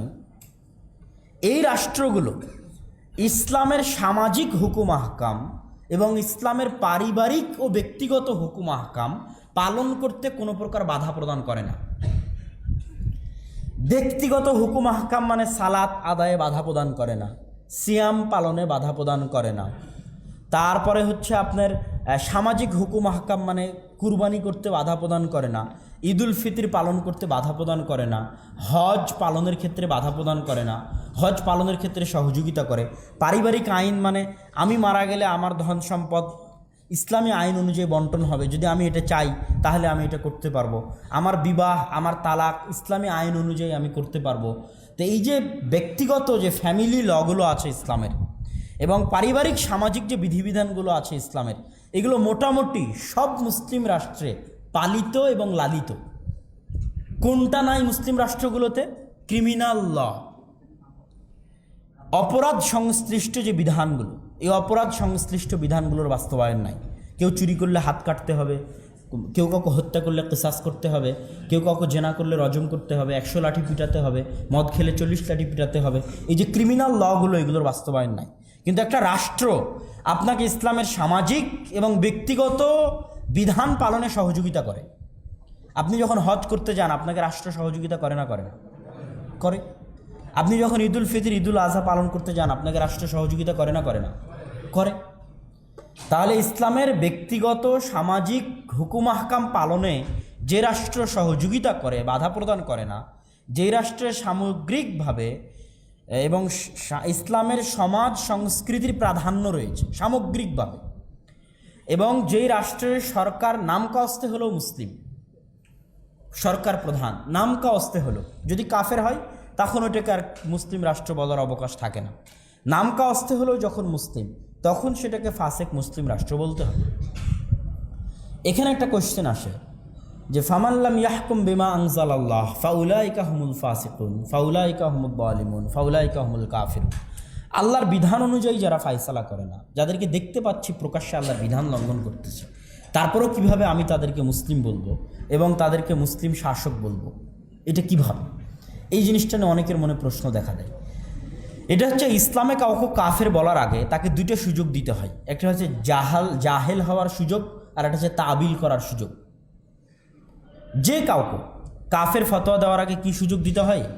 জাহেল হওয়ার সুযোগ এবং তাবিল করার সুযোগ। এই পয়েন্টটা আসার আগে আপনাদেরকে আরেকটা গুরুত্বপূর্ণ পয়েন্ট বলে রাখি যে আপনি নিজে যদি আপনার স্ত্রীকে দেখেন যে আপনার স্ত্রী অন্য কারোর সাথে জেনা করতেছে, আপনি কি তার উপর হদ কায়েম করতে পারবেন? পারবেন না। ওমর রাদিয়াল্লাহু তাআলা আনহু স্বয়ং যদি দেখে যে কেউ জেনা করতেছে, তিনি হদ কায়েম করতে পারবেন? পারবেন না। সাক্ষী লাগবে, বিচার বসতে হবে। ল অ্যান্ড অর্ডারের প্রাধান্য আপনি দেখলেন আর বাস্তবায়ন করে দিলেন। ইসলাম কিন্তু এরকম নয়। ইসলামে হচ্ছে ল অ্যান্ড অর্ডারের প্রাধান্য আছে, নিয়ম নীতি আইন আদালতের প্রাধান্য আছে। এই আইন আদালতের প্রাধান্যতাকে আপনাকে স্বীকার করতে হবে। আমরা বলছিলাম কাউকে কাফের ফতোয়া দেওয়ার আগে জাহেল হওয়ার এবং তাবিল করার সুযোগ। একজন রিক্সা চালককে আপনি দেখতেছেন সে সালাত আদায় করে না, তার সালাত আদায় না করার পিছনে দুইটা এক্সকিউজ হতে পারে। একটা হচ্ছে তার জাহেল থাকা, আর একটা হচ্ছে তার তাবিল করা। এই দুই এক্সকিউজই গ্রহণযোগ্য। আপনি তাকে বলেন কি ব্যাপার, তুমি সালাত আদায় করো না? যে সালাত আদায় করা তো অনেক গুরুত্বপূর্ণ ইবাদত। সে উত্তরে বলল, আসলে সালাত যে এত গুরুত্বপূর্ণ ইবাদত আমি জানতাম না। তাহলে এটি কী হলো? কী হওয়ার সুযোগ? জাহেল হওয়ার সুযোগ। এবার জাহেল হওয়ার সুযোগ কেটে গেছে। তোমাকে তো ওই দিন বলেছিলাম সালাত এত গুরুত্বপূর্ণ ইবাদত, তুমি তো জানো, তারপরও কী জন্য পালন করো না সালাত? তো বলে আসলে আমি সালাত আদায় করতে ইচ্ছুক, কিন্তু এই এই এই এই এই এই সমস্যার কারণে আমি সালাত আদায় করতে পারি না। এটার নাম কি? তাবিল। এটার নাম তাবিল। এই দুইটা গ্রহণযোগ্য। এই দুইটা যখন পাওয়া যাবে তখন আপনি কাউকে কাফের বলতে পারবেন না। ও যদি ডাইরেক্টলি মুখোমুখি হতে চায় ইসলামের, তাহলে ডাইরেক্ট বলবে কে বলেছে রে সালাত ফরজ, আমি মানি না সালাত। কথা বুঝতে পেরেছেন? তখনও কি কাফের? তখনও কি কাফের। যেমন আমি ইদানিং একটা উদাহরণ দিই, লাস্ট। ভাস্কর্য বানানো কি বলেন তো? শিরক। কিসের অন্তর্ভুক্ত? শিরকের অন্তর্ভুক্ত। শিরকের রাস্তা উন্মুক্ত করে, এতে কোনো সন্দেহ না, সন্দেহের বিন্দুমাত্র অবকাশ নেই। এখন আমি ভাস্কর্য তৈরি করতেছি, আমাকে আপনি বলতেছেন যে ভাস্কর্য তৈরি করা হারাম এবং শিরক। এবার আমার পাল্টা অ্যান্সার হচ্ছে যে আমি এই শিরক আর হারাম মানি না, করব আমি শিরক, তাতে তোর কি? আমি এটা মানি না। তার মানে আমি কি হয়ে গেছি? কাফের হয়ে গেছি। কিন্তু আমি কি বলতেছি? আমি পাল্টা অ্যান্সারে বলতেছি যে আমি বাড়িতে পড়ে পড়ে আলেম হয়েছি, ভাস্কর্য তৈরি করা কোরআনের মধ্যে আছে। আমি তাহাজ্জুদ গুজার, আমি 20, 25, 30 বছর থেকে তাহাজ্জুদের সালাত আদায় করি, ভাস্কর্য বানানো জায়েজ। এখন আপনি তাকে কাফের বলতে পারবেন? তাকে কি বলতে হবে? ফাসেক। তাকে কি বলতে হবে? ফাসেক। এটা হচ্ছে তাবিলের সুযোগ। এটা কিসের সুযোগ? তাবিলের সুযোগ। এই তাবিলের সুযোগ দেওয়ার পরে কাফের হুকুম লাগাতে হবে। তাবিলের সুযোগ দেওয়ার আগে কাফের হুকুম লাগানো যাবে না। এটা ইসলামে কোনো দিন কোথাও কখনোই ছিল না। তাহলে সবাই কাফের। বাংলাদেশে কেউ আর মুসলমান নাই, সবাই কাফের। সকলকেই তাবিলের সুযোগ দিতে হবে। এখন একজন বিচারক ও বিমাল্লাম ইয়াহকুম বিমা আনজালাল্লাহ, আল্লাহর হুকুম অনুযায়ী ফয়সালা করে না, তখন আপনাকে ওকে জিজ্ঞেস করতে হবে আপনি আল্লাহর হুকুম অনুযায়ী ফয়সালা করেন না কেন? প্রথমত জাহালান, জানে না। দ্বিতীয়ত জানে এই কারণে। আমি বিশ্বাস করি আল্লাহর হুকুমই সবচেয়ে বিশুদ্ধ, আমি বিশ্বাস করি আল্লাহর হুকুমই সবচেয়ে সঠিক, এই পারিপার্শ্বিকতার কারণে পারি না। তাহলে এটা কি? তাবিল। আর ও যদি বলে যে আমি বিশ্বাসই করি না আল্লাহর হুকুম সবচেয়ে বিশুদ্ধ, আমি বিশ্বাস করি আমার এই গণতান্ত্রিক আইন এটাই হচ্ছে সবচেয়ে সঠিক, এটাই সবচেয়ে বিশুদ্ধ, আর আল্লাহর আইন ভুল, আল্লাহর বিধান ভুল, এরকম প্রকাশ্য যে স্বীকারোক্তি দিবে সে কি? কাফের। এবার এটা স্পষ্ট করার পরে যে একটা ফাসেক মুসলিম রাষ্ট্র, এটা স্পষ্ট করার পরে ওই ফাসেক মুসলিম রাষ্ট্রের অধীনে থেকে ওই ফাসেক মুসলিম রাষ্ট্রকে সহযোগিতা করা ইকামাতে দ্বীনের অংশ। প্রশ্নটা আপনাদের কাছে, বাক্যটা আপনাদের কাছে অনেক ভারী মনে হতে পারে। একামাতে দিনের অংশ। আমি সিলেটের রাস্তায় চলতেছি, সিলেটের রাস্তায় ইয়ে আছে, আপনার সিগন্যাল আছে। ওই সিগন্যাল মেনে চলা কিসের অংশ বলেন তো? একামাতে দিনের অংশ। সিগন্যাল মেনে চলা কিসের অংশ? একামাতে দিনের অংশ। এক জায়গাতে বিদ্যুৎ পাওয়া যাচ্ছে, আমি অবৈধভাবে সেই বিদ্যুৎ না নেওয়াটা একামাতে দিনের অংশ। একটা ফাসেক মুসলিম রাষ্ট্রের ইসলাম বিরোধী নয় এমন সকল নিয়ম কানুন মেনে চলা, ওই রাষ্ট্রকে সহযোগিতা করা। দিন শেষে কে উপকৃত হচ্ছে? বাংলাদেশ। বাংলাদেশ কাদের দেশ? আমাদের দেশ। আর আমি যদি এই দেশের ধন সম্পদ লুণ্ঠন করি, মেরে খাই, এ দেশের ধন সম্পদ ধ্বংস করি, সরকারি চাকরি করতে গিয়ে সুদ নেই, ঘুষ নেই, তাহলে কি ক্ষতি দিন শেষে কার? বাংলাদেশের, একটা ফাসেক মুসলিম দেশের। এটাকে সাধ্য অনুযায়ী সংশোধন করার চেষ্টা এবং সহযোগিতা করার চেষ্টা কিসের অংশ বলেন তো? একামতে দিনের অংশ। আর এই রাষ্ট্রের প্রত্যেকটা ধন সম্পদ আমানত কাদের কাছে?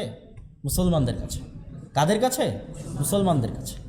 আপনি রাস্তায় বের হয়ে এই রাষ্ট্রের একটা ধন সম্পদ ধ্বংস করে দিলেন, ভেঙে দিলেন, ক্ষতিকার? মুসলমানদের। ক্ষতিকার? মুসলমানদের। এই জন্য খারেজিদের সবচেয়ে বড় বৈশিষ্ট্য হচ্ছে এরা চিরদিন কাদের বিরুদ্ধে যুদ্ধ করে? মুসলমানদের। যেমন টিটিপি, তেহরিক তালেবান পাকিস্তান, এরা কাদের বিরুদ্ধে যুদ্ধ করে? পাকিস্তান আর্মির বিরুদ্ধে যুদ্ধ করে। কাদের বিরুদ্ধে? যুদ্ধের জায়গা কম পড়েছে নাকি? হ্যাঁ, পাশে আফগানিস্তানের বর্ডারে তো বিশাল সেনাবাহিনী আছে যাদেরকে তুমি কাফের ফতোয়া দিয়ে হত্যা করতে পারো। বর্ডার ক্রস করে কাশ্মীরে চলে যেতে পারো, আরও কোথায় কোথায় চলে যেতে পারো, জায়গা ফিলিস্তিনে চলে যেতে পারো, জায়গা কম পড়েছে? হ্যাঁ, কোথায় গিয়ে কাদেরকে মারে? পাকিস্তান হেডকোয়ার্টার, ওটা কোথায় যেন পাকিস্তানের সেনাবাহিনীর হেডকোয়ার্টার অবস্থিত? হ্যাঁ, পিন্ডি, রাওয়ালপিন্ডি। রাওয়ালপিন্ডির ভিতরে ঢুকে 150-200 জন শিশু, সেনাবাহিনী, আর্মি, তাদেরকে হত্যা করা হচ্ছে ইবাদত। নাউজুবিল্লাহ। তাহলে জেহাদের যখন এতই জাজবা, তো জেহাদের জায়গা কি কম পড়েছে যে মুসলমানদেরকে হত্যা করতে হবে? তাহলে স্পষ্ট বোঝা যাচ্ছে যে এরা কাদের শত্রু? ইসলামের শত্রু, মুসলমানদের শত্রু। এখানে আরেকটা পয়েন্ট স্পষ্ট করি, যেহেতু কাফেরদের নাম আসলো, আপনি সব কাফেরকে হত্যা করতে পারবেন না। এই পয়েন্টটা আরেকটু ভালোভাবে বুঝে যান। সব কাফেরকে হত্যা করতে পারবেন? পারবেন না। কয়েক ধরনের কাফের যাদের নিরাপত্তা আল্লাহ রাসূল দিয়ে গেছে। কে দিয়ে গেছেন? রাসূল সাল্লাল্লাহু আলাইহি ওয়াসাল্লাম দিয়ে গেছে। যেমন একটা মুসলিম রাষ্ট্র তার সাথে চুক্তিবদ্ধ কাফের রাষ্ট্র চুক্তি করেছে, চুক্তিতে আবদ্ধ হয়েছে। যেমন হুদায়বিয়ার সন্ধিতে মক্কার কাফের মুশরিকরা কার সাথে চুক্তি করেছিল? আল্লাহ রাসূলের সাথে। তো তখন কি কোনো সাহাবী মক্কার কোনো কাফের মুশরিককে হত্যা করার অধিকার রাখেন? রাখেন না। তাহলে কোনো মুসলিম রাষ্ট্রের সাথে চুক্তিবদ্ধ কোনো কাফের রাষ্ট্রের কাফেরকে আপনি হত্যা করতে পারবেন না। এটা ইসলামেরই নিয়ম, হত্যা করলে বিচার হবে। 2 নম্বর, মুসলিম রাষ্ট্রে বসবাসকারী জিম্মি, যারা ট্যাক্স কর দিয়ে বসবাস করে। ফাসেক মুসলিম রাষ্ট্রে বসবাসকারী তাদেরকে কি বলা হয় আরবিতে? জিম্মি। কি বলা হয়? জিম্মি মানে ওই যে জিম্মি করা, ওইটা আবার মনে করেন না, এটা হচ্ছে আরবি পরিভাষা। যারা মুসলিম দেশে অমুসলিম যারা বসবাস করে, মুসলিম রাষ্ট্রের পারমিশন নিয়ে মুসলিম রাষ্ট্রকে ট্যাক্স দিয়ে, তাদেরকে বলা হয় জিম্মি। তাদেরকে কোনো মুসলিম হত্যা করতে পারবে না। বাংলাদেশের কোনো হিন্দুকে আপনি হত্যা করতে পারবেন? যদি হত্যা করেন বিচার হবে, ইসলাম বলবে বিচার হবে। বাংলাদেশের কোনো বৌদ্ধকে আপনি হত্যা করতে পারবেন? পারবেন না, কেন? রাষ্ট্র তাকে নিরাপত্তা দিয়েছে। সে মুসলিম রাষ্ট্রে বসবাসকারী জিম্মি, ট্যাক্স দিয়ে বসবাস করে, তাকে বসবাসের অনুমতি কে দিয়েছে? ফাসেক মুসলিম রাষ্ট্র। তাকে হত্যা করলে আপনার বিচার হবে। তাহলে কাফের হওয়ার পর আপনাকে হত্যা করতে পারবেন না। 3, মুসলিম রাষ্ট্রের ভিসা নিয়ে, মুস্তাআমিন, আরবিতে এটাকে কি বলা হয়? মুস্তাআমিন। যে একটা মুসলিম রাষ্ট্রের পারমিশন নিয়ে সে মুসলিম রাষ্ট্রে গেছে, ওই পারমিশনটাকে আধুনিক যুগে কি বলা হয়? ভিসা। একজন আমেরিকা সাধারণ মানুষ, সে যদি ভিসা নিয়ে বাংলাদেশে আসে, আপনি তাকে হত্যা করতে পারবেন? পারবেন না। যতই আমেরিকা দারুল হার্ব হোক, যতই লন্ডন দারুল হার্ব হোক, সে একটা মুসলিম রাষ্ট্র তাকে নিরাপত্তা দিয়েছে, মুসলিম রাষ্ট্রের নিরাপত্তা নিয়ে সে এসেছে, তাকে আপনি হত্যা করতে পারবেন না, করলে আপনার বিচার হবে। তাহলে আপনি কোন কাফেরকে হত্যা করতে পারবেন? একমাত্র দারুল ইসলামের সাথে যেই দারুল হারবের যুদ্ধ চলে, একমাত্র দারুল ইসলামের সাথে যেই দারুল হারবের যুদ্ধ চলে, ওই চলমান যুদ্ধ যেই দারুল হারবের সাথে আছে, ওই চলমান যুদ্ধওয়ালা দারুল হারবের যে সমস্ত যোদ্ধা যুদ্ধের মাঠে এসে মুসলমানদের বিরুদ্ধে ভূমিকা রাখবে, তাদেরকে আপনি হত্যা করতে পারবেন। ওই চলমান দারুল হারবের, যে দারুল হারবের সাথে যুদ্ধ চলতেছে, ওই দারুল হারবের ওই নারী, ওই শিশুকে আপনি হত্যা করতে পারবেন না যে যুদ্ধের মাঠে আসেনি, কাফের হওয়ার পর। কথা বুঝতে পেরেছেন? তাহলে মুসলমানদেরকে হত্যা করা তো দূরের কথা, একজন কাফেরকে হত্যা করার কি আছে? অনেক নিয়মকানুন আছে। এবং কোনো ওয়াফদ, কোনো প্রতিনিধি, যত বড় কাফের হোক, কোনো ওয়াফদ, কোনো প্রতিনিধি যদি কোনো মুসলিম দেশে আসে এবং মুসলিম দেশ যদি তার নিরাপত্তা দেয়, তাকে ডাকে, তাহলে তাকে কেউ হত্যা করতে পাবে না। রাসূল সাল্লাল্লাহু আলাইহি ওয়াসাল্লাম শত শত কাফেরের সাথে বৈঠক করেছেন, মিটিং করেছেন, দাওয়াত দিয়েছেন, ডেকেছেন, তাদের ওয়াফদকে সম্মান করেছেন। চলে যাক, চলে যাওয়ার পরে যুদ্ধের এলান হোক, যুদ্ধের এলান হওয়ার পরে কে কাকে কত হত্যা করতে পারে করো যুদ্ধের মাঠে, কিন্তু চুক্তি মুসলমানেরা লঙ্ঘন করে না। তো এই জায়গায় আমরা এতক্ষণ আলোচনা করছিলাম যে একামতে দ্বীনের কথা যারা বলে, হয় ভোটের বিপ্লবের মাধ্যমে হোক অথবা অস্ত্রের বিপ্লবের মাধ্যমে হোক, তারা একটা মুসলিম ফাসেক রাষ্ট্রকে তাগুত বা কাফের রাষ্ট্র মনে করে। তাদের এই চিন্তাধারার খণ্ডনটা আমরা করছিলাম। এবং যুগে যুগে যত সালাফে সালেহিন এসেছেন, কেউই কোনো ফাসেক মুসলিম রাষ্ট্রের বিরুদ্ধে বিদ্রোহ করেননি। আহমদ বিন হাম্বল যখন ছিলেন, তখন কার যারা শাসক, তারা কোরআনকে আল্লাহর বাণী মানত না। তো যে কোরআনকে আল্লাহর বাণী মানে না, সে কত বড় গুনাহগার হতে পারে? আহমদ বিন হাম্বল তার বিরুদ্ধে বিদ্রোহের ডাক দিয়েছেন? দেননি। ইমাম ইবনে তাইমিয়া তার যুগের যারা বাদশাহ ছিল ফাসেক, তাদের বিরুদ্ধে বিদ্রোহের ডাক দিয়েছেন? দেননি। বরং তাদের সাথে তিনি যুদ্ধে অংশগ্রহণ করেছেন যখন যুদ্ধের প্রয়োজন হয়েছে। সৈয়দ আহমদ সারহিন্দি, মুজাদ্দেদ আল ফিসানি, তিনি বাদশাহ আকবরের বিরুদ্ধে হচ্ছে। বাদশাহ আকবর একটা কুফরি মতবাদের প্রচলন করে গেছে, দ্বীনে ইলাহি, একটা কুফরি মতবাদ, হিন্দুয়ানি সংস্কৃতির অনুপ্রবেশ সহ একটা কুফরি মতবাদ। কিন্তু তারপরেও তার বিরুদ্ধে তিনি বিদ্রোহের ডাক দেননি। কেননা বিদ্রোহের ডাকের চাইতে সংশোধনের ডাক বেশি কল্যাণকামী, বেশি কল্যাণকর।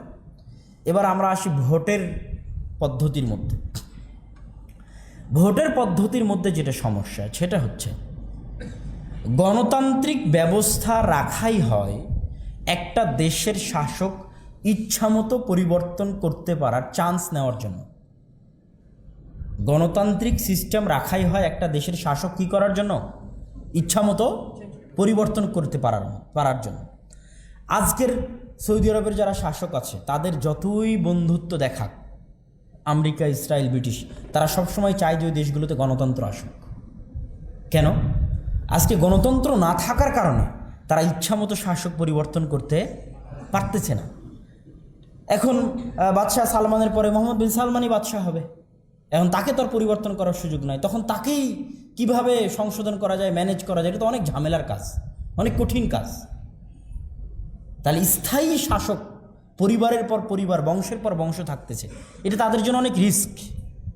যখনই ওই দেশগুলো থেকে এই রাজপরিবারগুলো উৎখাত হয়ে যাবে, গণতন্ত্র আসবে, তখন মিডিয়াকে ইউজ করার মাধ্যমে, বিবিসি, সিএনএনকে ইউজ করার মাধ্যমে, গোয়েন্দা সংস্থাকে ইউজ করার মাধ্যমে আজকে একে ক্ষমতায় বসাবে, কালকে আরেকজনকে ক্ষমতায় বসাবে, টিস্যু পেপারের মতো ইউজ করবে আর ফেলে দেবে। কথা বুঝতে পেরেছেন? এই জন্য পাশ্চাত্য বিশ্ব সবসময় চায় যে প্রত্যেকটা দেশে গণতন্ত্র আসুক। গণতন্ত্র দিয়ে ইসলাম প্রতিষ্ঠা করা সম্ভব নয়। একটা সিস্টেমের মধ্যে থেকে আপনি ওই সিস্টেমকে পরিপূর্ণরূপে উৎখাত করতে পারবেন না। আজকে আমি যদি গণতান্ত্রিক পদ্ধতিতে গিয়ে সরকার বা ক্ষমতা গঠন করি, আমি পরিপূর্ণরূপে বাংলাদেশে ইসলাম প্রতিষ্ঠা করতে পারবো না। বাংলাদেশের ওটাকে কি বলে, 21শে ফেব্রুয়ারিতে শহীদ মিনারে আমাকে ফুল দিতে যেতেই হবে। আমি যদি আজকে গণতান্ত্রিক পদ্ধতিতে ক্ষমতায় যাই, যেতে হবে না? হবে না? অবশ্যই হবে। জাতীয় স্মৃতিসৌধে আমাকে যেতেই হবে, পতাকা অর্ধনমিত আমাকে রাখতেই হবে, শিখা চিরন্তন, শিখা অনির্বাণ, এগুলো আমাকে মানতেই হবে। ওই জাতীয় সঙ্গীতই আমাকে পাঠ করতে হবে এবং ওই সিস্টেমের মধ্যে দিয়ে আমাকে চলতে হবে। তখন কি আমি পরিপূর্ণ ইসলাম আনতে পারবো? কেউ পারেনি এবং কেউ পারবেও না।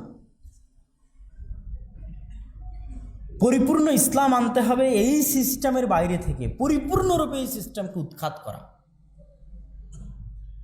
আর যখনই একটা গণতান্ত্রিক রাষ্ট্র ব্যবস্থার মধ্যে থেকে আপনি গণতান্ত্রিক রাষ্ট্র ব্যবস্থা অনুযায়ী ইসলাম কায়েম করতে যাবেন, তখন সবচেয়ে বড় ক্ষতি কোথায় হয় জানেন? সবচেয়ে বড় ক্ষতি হয় আমরা মুসলমানকে মুসলমানদের শত্রু বানিয়ে ফেলি। মুসলমানকে কাদের শত্রু বানিয়ে ফেলি? মুসলমানদের শত্রু বানিয়ে ফেলি।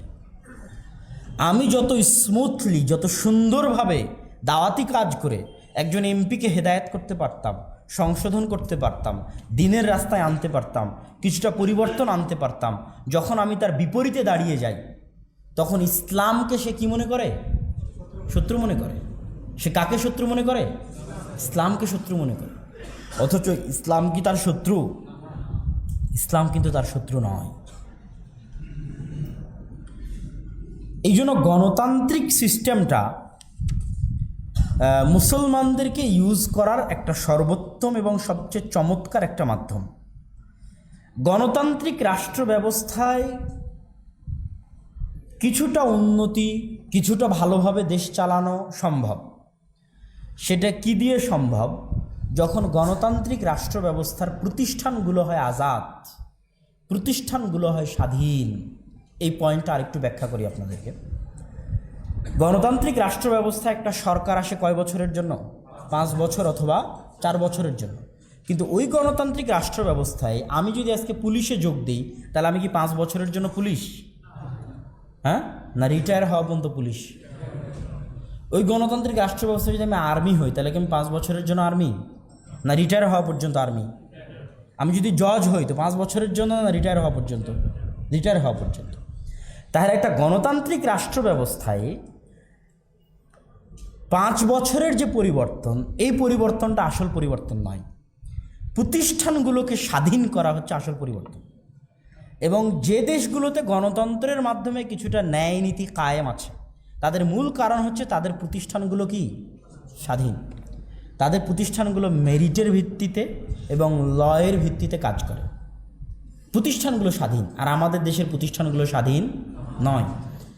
একজন অর্থমন্ত্রী, সে জাহেল, অজ্ঞ, মূর্খ, আর তার অধীনে কাজ করতেছে উচ্চ শিক্ষিত বিসিএস ক্যাডার। একজন চেয়ারম্যান জাহেল, অজ্ঞ, মূর্খ, চামার, কথা বুঝছি, জীবনে কোনো দিন একটা বই পড়তে দিলে পড়তে পারবে না। ওর অধীনে কাজ করতেছে ওই উপজেলার টিওনো, বিসিএস ক্যাডার। একজন এমপি, একজন মেয়র, জাহেল, অজ্ঞ, মূর্খ, কিচ্ছু জানে না, আর ওর অধীনে কাজ করতেছে ওই জেলার ডিসি, বিসিএস ক্যাডার। কথা বুঝতে পারেননি? তাহলে যখনই 5 বছরের জন্য যারা ক্ষমতায় আসে, এরা প্রতিষ্ঠানগুলোকে যখন কুক্ষিগত করার চেষ্টা করে, তখন গণতন্ত্র আসলে গণতন্ত্র থাকে না। গণতান্ত্রিক সিস্টেমের মধ্যে দেশকে সুন্দরভাবে চালাতে হলে প্রতিষ্ঠানকে স্বাধীন করতে হবে। আর ইসলাম, এটাতে গেলে এমনি গণতন্ত্রের কথা বলছিলাম। আর ইসলাম যে খেলাফতি সিস্টেমে বিশ্বাস করে, এই খেলাফতি সিস্টেমে ক্ষমতা পরিবর্তনের সুযোগ নাই। যিনি ক্ষমতায় গেছেন উনি এককভাবে, নিরঙ্কুশভাবে ক্ষমতার মালিক। ক্ষমতা পরিবর্তনের সুযোগ এই জন্য নাই যে প্রতি 5 বছর পর পর যদি ক্ষমতা পরিবর্তনের সুযোগ দেওয়া হয়, তাহলে ক্ষমতা পরিবর্তন করতে গিয়ে যে লক্ষ কোটি টাকা নষ্ট হবে, যে লক্ষ কোটি টাকা অপচয় হবে, ওনাকে যদি বলা যায় আপনি নিশ্চিন্তে ঘুমান, আপনি মরা পর্যন্ত ক্ষমতায় থাকবেন, ও যতটা মনোযোগের সাথে দেশের কাজ করবে, ও যতটা মনোযোগের সাথে দেশের পিছনে সেবা দিবে, যে 5 বছরের জন্য গেছে, ও তো চিন্তাই থাকবে আমার ক্ষমতায় আসতে যত কোটি টাকা খরচ হয়েছে, আগে অত কোটি টাকা কিভাবে লোপাট করা যায়। এই জন্য ইসলাম এই থিওরি রাখেনি যে প্রতি 5 বছর পর যদি নির্বাচনী সিস্টেম দেওয়া হয় তাহলে অটোমেটিক এটা মানুষের মধ্যে ঢুকে যাবে, নির্বাচনের জন্য কোটি কোটি টাকা খরচ করবে, নির্বাচনের পর যেহেতু আর গ্যারেন্টি নাই 5 বছর পর আবার চেঞ্জ হবে, তো যতটুকু মেরে নেওয়া যায় ততটুকু মেরে নিতে পারলেই বাঁচা যায়। এই জন্য ইসলাম হচ্ছে তুমি ক্ষমতায় গেছো, ক্ষমতায় থাকো, তুমি হচ্ছে আল্লাহর প্রতিনিধি পৃথিবীতে, এই দেশ তোমার, তুমি এই দেশের, একদম মনোযোগ দিয়ে শান্তি মতো নিশ্চিন্তে তুমি এই দেশ পরিচালনা করো। হ্যাঁ, তুমি তখন ক্ষমতা চালানোর অধিকার রাখো না যখন তুমি আল্লাহর বিধান, আল্লাহর নিয়ম কানুন অনুযায়ী দেশ পরিচালনা করতেছ না। আর ইসলামী নিজামে পরামর্শ নিতে পারে, ফাইনাল ডিসিশন একমাত্র তার, পরামর্শ নিতে পারে, ফাইনাল ডিসিশন একমাত্র তার। সম্মানিত উপস্থিতি, আমি আমার আলোচনার শেষের দিকে চলে আসি। মোটামুটি একামতে দিনের ক্ষেত্রে যে জিনিসগুলো বলার কথা সে জিনিসগুলো আমি মোটামুটি বলার চেষ্টা করেছি। এখানে আরেকটা জিনিস বলি যে 90% মুসলমানের দেশ, তো এই 90% মুসলমানের কয়জন সালাত আদায় করে? 90% মুসলমানের কয়জন কোরআন জানে? আজকে এই বেনামাজি বিনা কোরআন জানা মুসলমানদের উপর আমি যদি ভোটের মাধ্যমে ক্ষমতা দখল করি, কালকে এরাই আমার বিরুদ্ধে বিদ্রোহ করবে। কেননা এরা কেউ নামাজও পড়ে না, এরা কেউ কোরআনও জানে না, এটাই ঠিক, করবেই করবে। এদেরকে রুট লেভেল থেকে যদি পরিবর্তন না করা হয় তো এদের উপরে খেলাফা কায়েম করা যাবে না। এবং আল্লাহু আকবার ধ্বনি দিয়ে 10টা গাড়ি ভেঙে দেওয়া, 10টা গাড়ি ভাঙচুর করা, রাস্তায় বের হওয়া, এই আবেগের বহিঃপ্রকাশ অনেক সহজ, কিন্তু পবিত্র কোরআনের 5টা 10টা আয়াত শিখা মুখস্থ করা অনেক কঠিন। যখন শুধু টার্গেট হবে ক্ষমতায় থাকা, তখন আপনি আল্লাহর উলুহিয়াতে কম্প্রোমাইজ করবেন, আল্লাহর উলুহিয়াতে ছাড় দিবেন ক্ষমতা আঁকড়ে ধরে থাকার জন্য। কিন্তু যখন 100তে 100 আল্লাহর উলুহিয়াত টার্গেট হবে, তখন ক্ষমতা থাকলেও কি গেলেও কি আপনি যেহেতু আল্লাহর উলুহিয়াতের পিছনে ছুটছেন। আবু বকর রাদিয়াল্লাহু তাআলা আনহু লা ইলাহা ইল্লাল্লাহ বিশ্বাসী ছিলেন, লা হাকিমা ইল্লাল্লাহ এটা ওনার কথা নয়, যে আল্লাহর হুকুমত জোরপূর্বক কায়েম রাখতে হবে আল্লাহর উলুহিয়াতকে বিসর্জন দিয়ে, এটাতে উনি বিশ্বাসী ছিলেন না। ওনার কথা হচ্ছে আল্লাহর উলুহিয়াত কায়েম রাখতে হবে, তাতে যদি হুকুমত চলেও যায় তো যাক। এই জন্য উনি আল্লাহর উলুহিয়াত কায়েম রাখার জন্য তার শাসন আমলে কোনো বিধিবিধানে সরিষার সমপরিমাণ ছাড় দেননি, সরিষার সমপরিমাণ কম্প্রোমাইজ করেননি। কেন? ওনার কথা হচ্ছে 100তে 100 ইসলাম কায়েম রাখতে হবে, কোনো কম্প্রোমাইজ করা যাবে না। এটা হচ্ছে উলুহিয়াত। এটা যখন গোড়া থেকে আসবে, তল থেকে আসবে, নিচ থেকে আসবে, 100তে 100 আল্লাহর উলুহিয়াতের বিশ্বাস, সমাজে যখন বিপ্লব আসবে তখন এই সমাজ বিপ্লব পুরো সমাজ ব্যবস্থাকে পরিবর্তন করে দিবে, পুরো রাষ্ট্রীয় ব্যবস্থাকে পরিবর্তন করে দিবে, নিচে থেকে পরিপূর্ণরূপে উৎখাত করে দিবে এবং পরিপূর্ণরূপে 100তে 100 উইদাউট এনি কম্প্রোমাইজ ইসলামকে বাস্তবায়ন করা রাষ্ট্রীয়ভাবে সুযোগ দিবে। তো আজকে আমরা আমাদের বক্তব্যের সারমর্ম করে বক্তব্য শেষ করব ইনশাআল্লাহুল আজিজ। সারমর্ম হচ্ছে ইকামতে দিন বোঝার জন্য ইকামতে সালাত বুঝতে হবে। ইকামতে সালাত মানে কুমারপাড়ার সব মানুষকে জোরপূর্বক সালাত আদায় করা নয়, নিজে সালাত আদায় করা। তো ইকামতে দিন মানে রাষ্ট্রে ইসলাম প্রতিষ্ঠা করা নয়, বরং নিজের ভিতরে ইসলাম প্রতিষ্ঠা করা।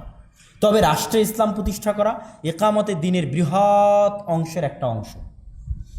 আল্লাহ যে কোরআনের যে আয়াতে ইকামতে দিনের নির্দেশ দিয়েছেন, ওই আয়াতের 4 নবী নিজ নিজ রাষ্ট্রীয় ব্যবস্থাপনা ইকামতে দিন করতে পারেননি, যেটা প্রমাণ করে যে রাষ্ট্রই শুধু ইকামতে দিন বিষয়টা এমন নয়, তার বাইরেও ইকামতে দিন আছে, তবে রাষ্ট্র তার একটা মাধ্যম। এবার রাষ্ট্রে যাওয়ার জন্য, রাষ্ট্রে দিন প্রতিষ্ঠা করার জন্য যে মাধ্যমগুলো আমাদের মাঝে প্রচলিত, সেই মাধ্যমগুলোর উপর আমি বক্তব্য দিলাম। যারা ভোটের বিপ্লব, অস্ত্র বিপ্লবের মাধ্যমে যায়, তারা একটা দেশকে কাফের রাষ্ট্র মনে করে, তাগুতি রাষ্ট্র মনে করে, সেটার বিপরীতে ফাসেক মুসলিম রাষ্ট্র মনে করে এবং রাষ্ট্রের বিরুদ্ধে বিদ্রোহ না করে রাষ্ট্রকে সহযোগিতা করা ইকামতে দিনের অন্তর্ভুক্ত। এবং ওই রাষ্ট্রে ইসলাম প্রতিষ্ঠা করার পদ্ধতির মধ্যে গণতন্ত্রকে যদি ব্যবহার করা হয় তাহলে কি কি ক্ষতি হতে পারে সেটা আমরা আলোচনা করলাম। যে গণতন্ত্র হচ্ছে টিস্যু পেপারের মতো ইউজ করার মাধ্যম এবং ইউজ হতেই থাকতে হবে, বরং সেটার বাইরে সংস্কারের রাস্তা, সংশোধনের রাস্তা, সমাজ বিপ্লবের রাস্তা, সমাজ পরিবর্তনের রাস্তা হচ্ছে দীর্ঘস্থায়ী দীর্ঘমেয়াদী পরিবর্তন আনার মাধ্যমে। এই দীর্ঘমেয়াদী দীর্ঘস্থায়ী পরিবর্তন সমাজের যদি 100তে 100-র মধ্যে 90 জন মানুষ কোরআন জানে, 100তে 100-র মধ্যে 90 জন মানুষ যদি সালাত আদায় করে, আপনি একটা জরিপ করেন বাংলাদেশে আজকে কয়জন মানুষ কোরআন জানে, কয়জন মানুষ সালাত আদায় করে, কয়জন মানুষের ইসলামের মৌলিক জ্ঞান ঠিক আছে। আজ থেকে 13 বছর পর 11 বছর পর আপনি বাংলাদেশের 80-90% মানুষকে কোরআন শিখান, নামাজি বানান, তাদের মৌলিক জ্ঞানের উন্নয়ন ঘটান। এই যখনই দেখবেন যে 80-90% মানুষের আল্লাহ সুবহানাহু ওয়া তাআলা বুঝে নিবে যে তাদের মধ্যে ঈমান প্রথিত হয়ে গেছে, তাদের মধ্যে দ্বীন প্রথিত হয়ে গেছে, তখন তাদেরকে ক্ষমতা দেওয়া না দেওয়া কার দায়িত্ব? আল্লাহর দায়িত্ব। মানুষ কি জোর করে ক্ষমতা নিতে পারে? কুলিল্লাহুম্মা মালিকাল মুলক তুতিল মুলকা মান তাশা। সকল ক্ষমতার মালিক আল্লাহ। আল্লাহ যাকে ইচ্ছা তাকে ক্ষমতা দেন, যাকে ইচ্ছা তাকে ক্ষমতা থেকে নামিয়ে দেন, যাকে ইচ্ছা আল্লাহ সম্মান দেন, যাকে ইচ্ছা আল্লাহ সুবহানাহু ওয়া তাআলা অপমানিত করেন।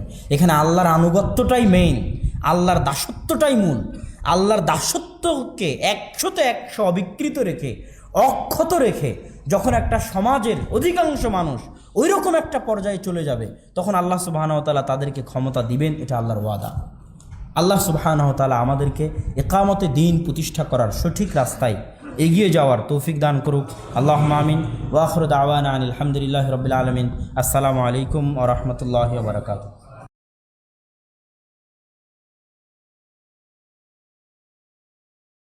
এখানে আল্লাহর আনুগত্যটাই মেইন, আল্লাহর দাসত্বটাই মূল। আল্লাহর দাসত্বকে 100তে 100 অবিকৃত রেখে, অক্ষত রেখে যখন একটা সমাজের অধিকাংশ মানুষ ওই রকম একটা পর্যায়ে চলে যাবে, তখন আল্লাহ সুবহানাহু ওয়া তাআলা তাদেরকে ক্ষমতা দিবেন। এটা আল্লাহর ওয়াদা। আল্লাহ সুবহানাহু ওয়া তাআলা আমাদেরকে ইকামতে দ্বীন প্রতিষ্ঠা করার সঠিক রাস্তায় এগিয়ে যাওয়ার তৌফিক দান করুক। আল্লাহুম্মা আমিন। ওয়া আখিরু দাওয়ানা আনিল হামদুলিল্লাহি রাব্বিল আলামিন। আসসালামু আলাইকুম ওয়া রাহমাতুল্লাহি ওয়া বারাকাতুহু।